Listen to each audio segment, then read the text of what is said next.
They say grief changes people. In my case, it revealed who people truly were. Especially my sister-in-law, Rebecca. Emma, darling. Rebecca's voice dripped with false sympathy as she swept into my office, James's old office, without knocking. Still playing CEO? How quaint. I looked up from the quarterly reports I'd been reviewing, forcing myself to remain calm. 6 months after James's death, and she still treated me like I was somehow the intruder in my own husband's company. Hello, Rebecca, I said coolly. I don't recall seeing a meeting on my calendar. She laughed, that practiced socialite titter that had always set my teeth on edge. Oh, honey, I don't need an appointment to check on my brother's company. Your late brother's company, I wanted to correct her. The company he left to me. But I'd learned over 15 years of marriage that sometimes silence was the better weapon.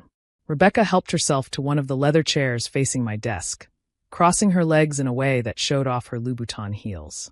At 45, 5 years my senior, she still dressed like she was competing for a spot on Real Housewives.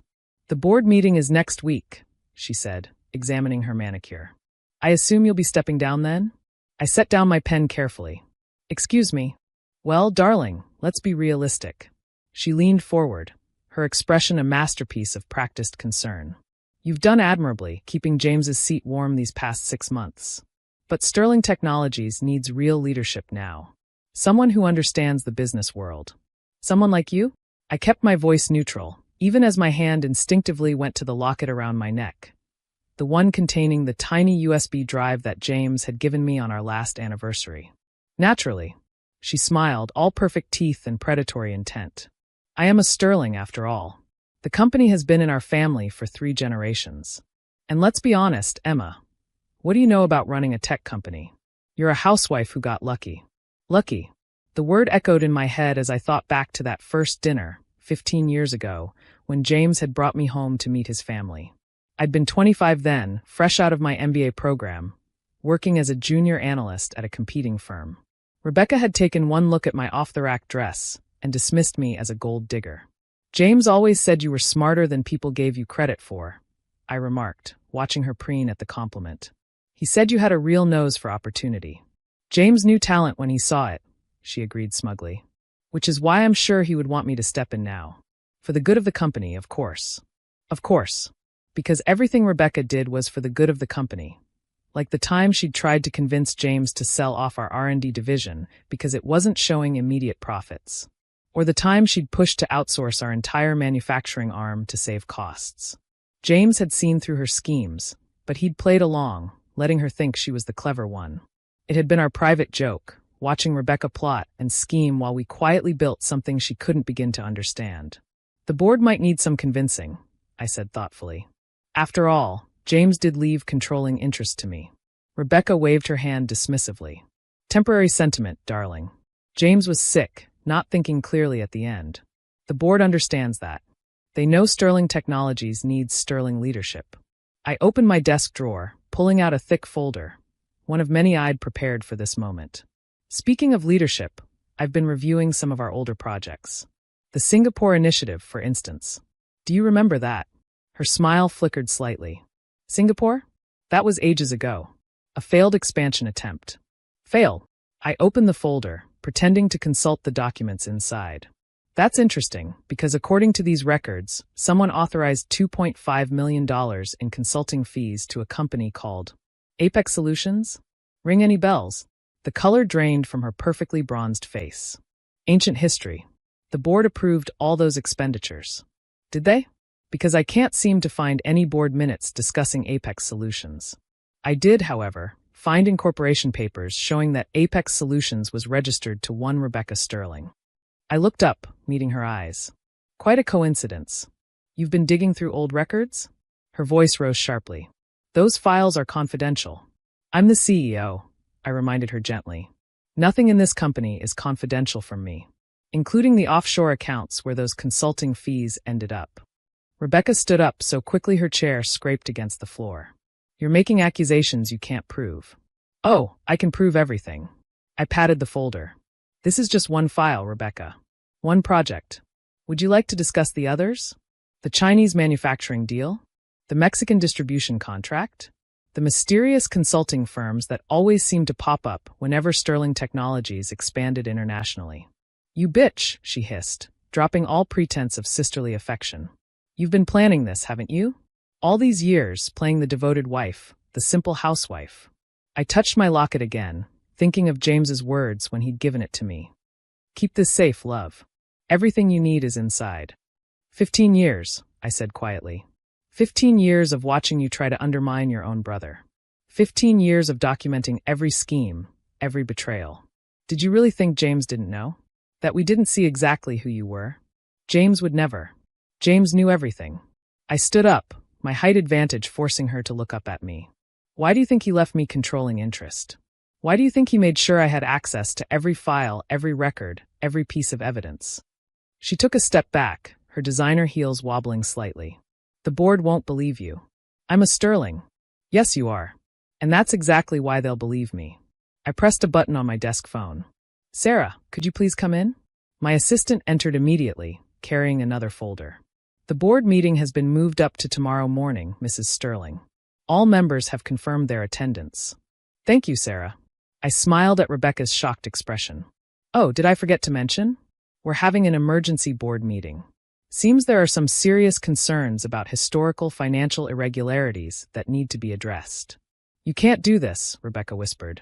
"I'm his sister. And I'm his wife. The wife who spent 15 years learning this business from the ground up. The wife who worked alongside him while you were skimming millions from company projects. The wife he trusted to protect his legacy." I walked around the desk, enjoying the way she backed away from me. "You called me a housewife who got lucky. Would you like to know what James called me? His secret weapon." The color had completely drained from Rebecca's face. "What do you want?" "Want?" I pretended to consider the question. "I want you to go home, Rebecca. Pack a bag. Take a long vacation. Because after tomorrow's board meeting, you won't be welcome in this building anymore." "You're bluffing," she said, but her voice trembled. "You don't have the nerve." I opened the folder Sarah had brought in, extracting a single photograph. It showed a younger Rebecca shaking hands with a man in front of a Singapore office building. The name Apex Solutions was clearly visible on the door behind them. "Still think I'm bluffing?" She snatched her purse from the chair, hands shaking. "This isn't over." "Actually, it is." I sat back down at my desk. "But don't worry. I'm sure the board will approve a generous severance package.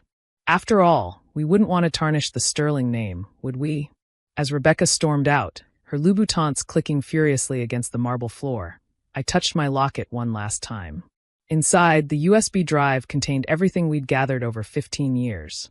Every document, every transaction, every piece of evidence showing how Rebecca had systematically tried to steal from her own brother's company.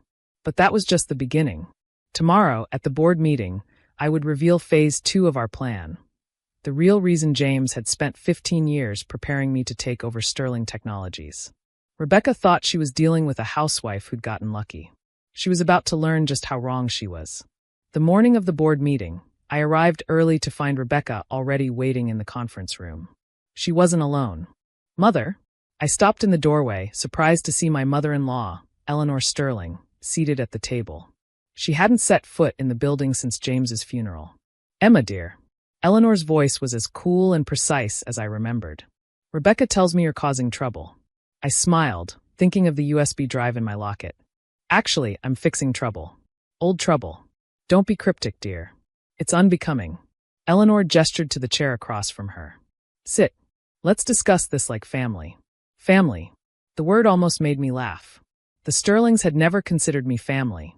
I was the interloper, the gold digger who'd stolen their precious James. Only James had seen the truth, had understood what I could become. "The board will be here in 30 minutes, I said, remaining standing.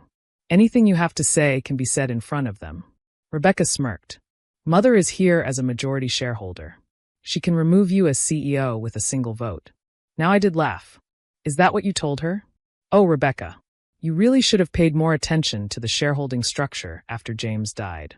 Eleanor's perfectly plucked eyebrows drew together. "What do you mean?" Before I could answer, the boardroom doors opened again. Sarah entered, followed by a stream of men and women in expensive suits, the full Sterling Technologies board of directors. And behind them, Martin. Rebecca's voice rose an octave as our company's longtime accountant shuffled in, carrying a thick portfolio. "What are you doing here?" "Mrs. Sterling, Emma, asked me to prepare a complete financial presentation," Martin said, not meeting Rebecca's eyes. "Including the offshore accounts." Eleanor's head snapped around. "What offshore accounts?" "Perhaps we should begin," I suggested, taking my place at the head of the table, James's old seat. "There's a lot to cover." For the next hour, Martin methodically laid out 15 years of financial manipulation. Shell companies, fake consulting contracts, inflated invoices, all leading back to Rebecca. With each revelation, Eleanor's face grew paler, while Rebecca's grew redder. "This is ridiculous," Rebecca finally exploded. "You can't prove any of this." I touched my locket. "Actually, I can. James kept records of everything. Every meeting you had with those fake consultants, every wire transfer, every document you thought you'd destroyed." I connected the USB drive to the boardroom's display system, including videos. The screen lit up with footage of a younger Rebecca, meeting with various suspicious-looking men in hotel lobbies and restaurants. In each clip, she was clearly visible, clearly recognizable, and clearly engaging in corporate espionage. "Turn it off," Eleanor whispered.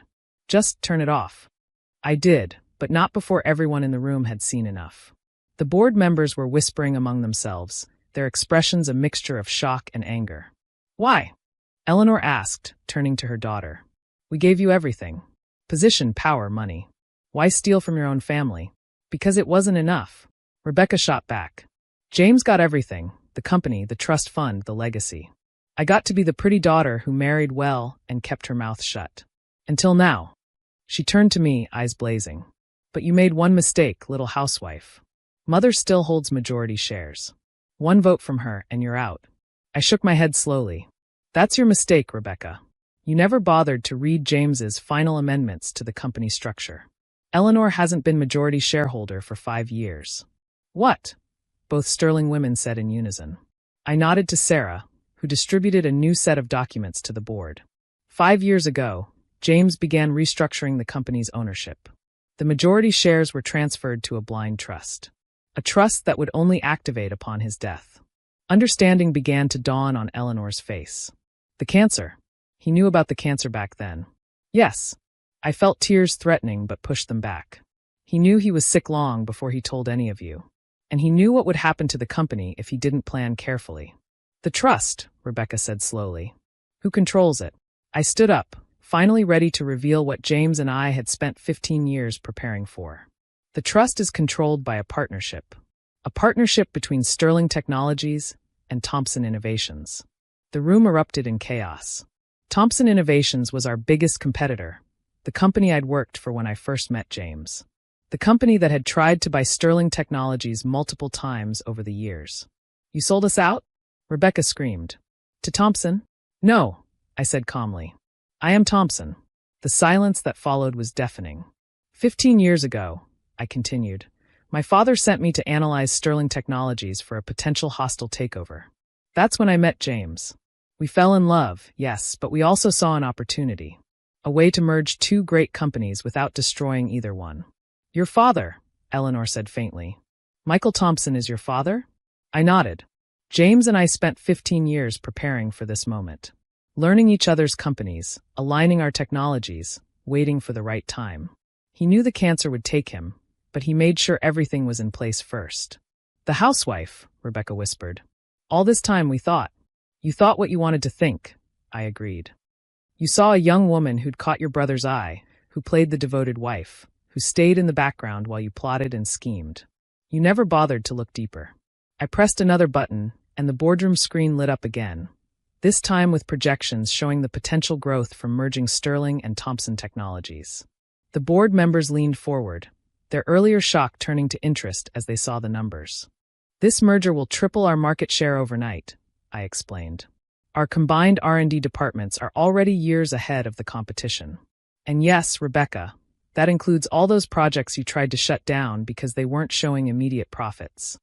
"You can't do this," Rebecca protested weakly. "The Thompson girl, playing grieving widow, secretly planning to steal our company." "Steal?" I laughed. "I'm saving it. From you, from your greed, from your small-minded vision of what this company could be." I turned to the board. The merger documents are in your packets. As you can see, we're not just combining companies, we're revolutionizing the entire industry. One by one, the board members began nodding as they reviewed the proposals. Even Eleanor, after a long moment studying the documents, looked up with something like respect in her eyes. James knew, she said quietly. All along, he knew exactly what you were. Yes, I agreed. He knew I was like him, someone who could see the bigger picture, who could build something lasting. Not just protect a legacy, but create a new one. Rebecca stood up so abruptly her chair toppled over. I'll fight this. I'll go to the press, tell them everything. Tell them what? I asked calmly. That you spent 15 years embezzling from your brother's company while his wife, the secret Thompson heiress, gathered evidence against you? That might not be the story you want in the headlines. She stared at me, finally understanding the completeness of her defeat. Without another word, she grabbed her purse and stormed out of the boardroom. Eleanor watched her go, then turned back to me. I underestimated you, Emma. We all did. That was the plan, I said softly. The rest of the meeting passed in a blur of signatures and congratulations. By the end of the day, Sterling Thompson Technologies was officially born, with me as CEO and a clear mandate for transformation. That evening, alone in James's, my office, I opened the locket one last time. Behind the USB drive was a tiny photo of James and me on our wedding day, both of us laughing at some forgotten joke. We did it, love, I whispered. Everything you planned, everything we built together, it's really happening. My phone buzzed with a text from my father. James would be proud, both of the company and of you. I smiled, thinking of the future we'd spent 15 years preparing for. Rebecca had thought she was dealing with a housewife who'd gotten lucky. The board had thought they were dealing with a grieving widow. None of them had realized they were dealing with someone who'd learned from the best. Both a Sterling and a Thompson, trained by two of the greatest business minds of their generation. Tomorrow, the real work would begin. But tonight, I sat in the quiet of my office, watching the city lights twinkle below, and savored the victory that had been 15 years in the making. Sometimes the best revenge isn't just proving people wrong. It's proving your late husband right. Epilogue. 1 year later, Sterling Thompson Technologies unveiled a revolutionary new tech platform that changed the industry overnight. Our stock price tripled, and the merger was hailed as one of the most successful in corporate history. Rebecca eventually tried to write a tell-all book about the corporate conspiracy that had robbed her of her birthright. No publisher would touch it, partly because of our lawyers, but mostly because no one believed a housewife could have orchestrated such an elaborate plan. Eleanor joined our charitable foundation, focusing on women in technology. Last month, she even apologized for underestimating me all those years. James always said you were extraordinary, she admitted. I should have listened. As for me, I keep James's picture in my locket now, rather than the USB drive. I don't need it anymore. Its contents are safely archived in the company's records, a reminder of how underestimating people can be the costliest mistake of all. The press still sometimes refers to me as the housewife CEO who inherited her husband's company. I don't bother correcting them. After all, perception can be the most powerful weapon of all. Just ask Rebecca. James and I had a saying, the best long-term plans are the ones no one sees coming. 15 years was a long time to wait, but some things like justice, vindication, and true love are worth planning for. Thanks for watching. See you again in the next video. Stay stunned.